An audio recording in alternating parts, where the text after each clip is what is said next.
Hi guys, তোমরা সব কেমন আছো? আশা করি ভালো আছো। আমি মোটামুটি আছি। চলে এসেছি তোমাদের সামনে আবার একটা রেসিপি নিয়ে। রেসিপিটা হচ্ছে খুব সুন্দর রেসিপি। এই গরমের সময় হালকা পাতলা জিনিস খাওয়াই ভালো বলে মনে করি প্রত্যেকেই, এবং প্রত্যেকেই সেটাই চাই। চলে এসেছি আজকে আমি নিয়ে। কিন্তু আমরা তো বড়ো মাছ খেতেই থাকি প্রায়। বড়ো মাছ যখন ইচ্ছা হয় তখনই কিন্তু খাওয়া যায়, কিন্তু ছোটো নদীর মাছ পাওয়া কিন্তু সমস্যা হয়। তাই ছোটো নদীর মাছ পেয়েছি, নদীর ট্যাংরা মাছ। সেই ট্যাংরা মাছ এনেছে। সেই ট্যাংরা মাছটাই কিন্তু আমি আজকে করছি। সুন্দর পাতলা করে ঝোল করছি।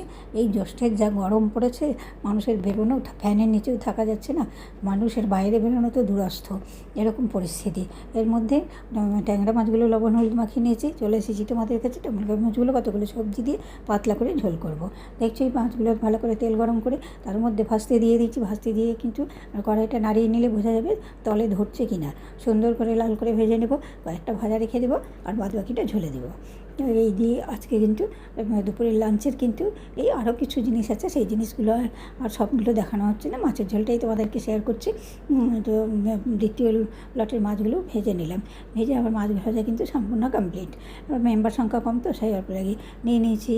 ঝিঙে, পটল, সজনে ডাঁটা, আলু, বেগুন নিয়ে নিয়েছি। এবার আমি দিয়ে দিলাম সবজিগুলো। বেগুনটা দেবো না, বেগুনটা পরে দেবো, কারণ বেগুনটা একটু তাড়াতাড়ি সেদ্ধ হয়ে যায়, সেই জন্য। এবার এটাকে একটু ভালো করে ভেজে নেব। একটু ঢাকনা দেবো, ঢাকনা দিয়ে ভেজে নেব। একটু হালকা করে ফ্রাই করব, বেশি ফ্রাই করব না। তো এইভাবে করবে। তাহলে তোমরা কে কোথা থেকে দেখছো, যদি মনে হয় গরমের উপযুক্ত খাবারটা ঝোলটা, তাহলে কিন্তু তোমরা কমেন্ট করে জানিও, এবং বাড়িতে একবার হলেও করো, স্কিপ করো না ভিডিওটা। আমি যতটা সম্ভব ছোটো করেই ভিডিওটা করি, আর বেশি সময় তোমাদের নষ্ট না হয় সেটুকুই চেষ্টা করি আমি। তো এর মধ্যে লবণ দিয়ে দিলাম আর একটু হলুদ দিয়ে দিলাম। হলুদ দিয়ে আর একটু হালকা করে ভেজে নেব। ভেজে নিয়ে সেদ্ধ করে নেব। তো এবার বেগুনটা দিয়ে দিলাম। বেগুনটা আবার একটু হালকা করে ভেজে নিয়ে তারপর কিন্তু সেদ্ধ করে নেব। তাহলে তোমরা কিন্তু একবার হলেও এইভাবে করে দেখো। অনেকভাবে তোমরা তো মাছ রান্না সবাই জানে, সবাই করতে পারে, বিভিন্নভাবে করা যায়।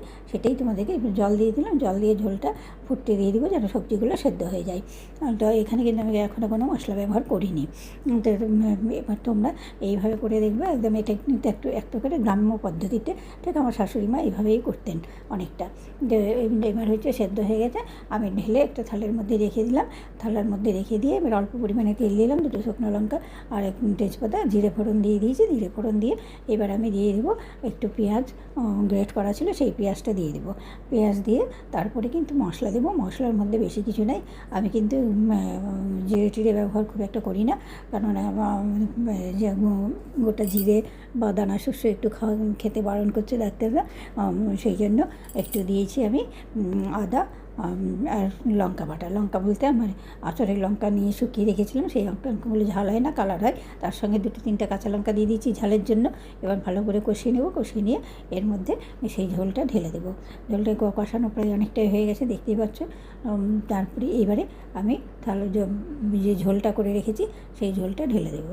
এই ঝোলটা ঢেলে দিয়ে ভালো করে ফুটে উঠবে। ভালো করে আগে নাড়িয়ে দেবো, মশলার সঙ্গে মিশে যাবে। তারপরে ফুটে উঠলে মাছটা দিয়ে দেবো। তাহলে বলো, তোমরা যদি এইভাবে রান্নাটা করো, খেতে কিন্তু গরমের সময় ভীষণ সুস্বাদু হবে। আর অন্য কিছু দরকারই পড়বে না। যাই হোক, একটু তো কেউ কারোর একটু ভাজা, আমার বাড়িতে একটু ভাজা, আর এখন আমের সময় তো আমেই হয়ে যায়। মাছগুলো দিয়ে দিলাম। মাছগুলো দিয়ে কিন্তু বেশিক্ষণ ফোটাবো না, কারণ মাছ বেশি ফোটালে মাছের স্বাদ থাকে না, আর কেমন কেমন একটু ভ্যাদভ্যাদে হয়ে যায়। সেই জন্য মাছ কিন্তু দিয়ে বেশিক্ষণ আমি ফোটাই না। মাছ দেওয়ার পর সঙ্গে সঙ্গে নামিয়ে নিই। ভিডিওটি দেখার জন্য অসংখ্য ধন্যবাদ। আর যদি তোমাদের ভালো লাগে তাহলে চ্যানেলটি সাবস্ক্রাইব করে পাশে থেকো। আর আজকের মতো এখানেই শেষ করছি। নতুন ভিডিওতে দেখা হবে। ভালো থেকো, সুস্থ থেকো, সাবধানে থেকো। See you.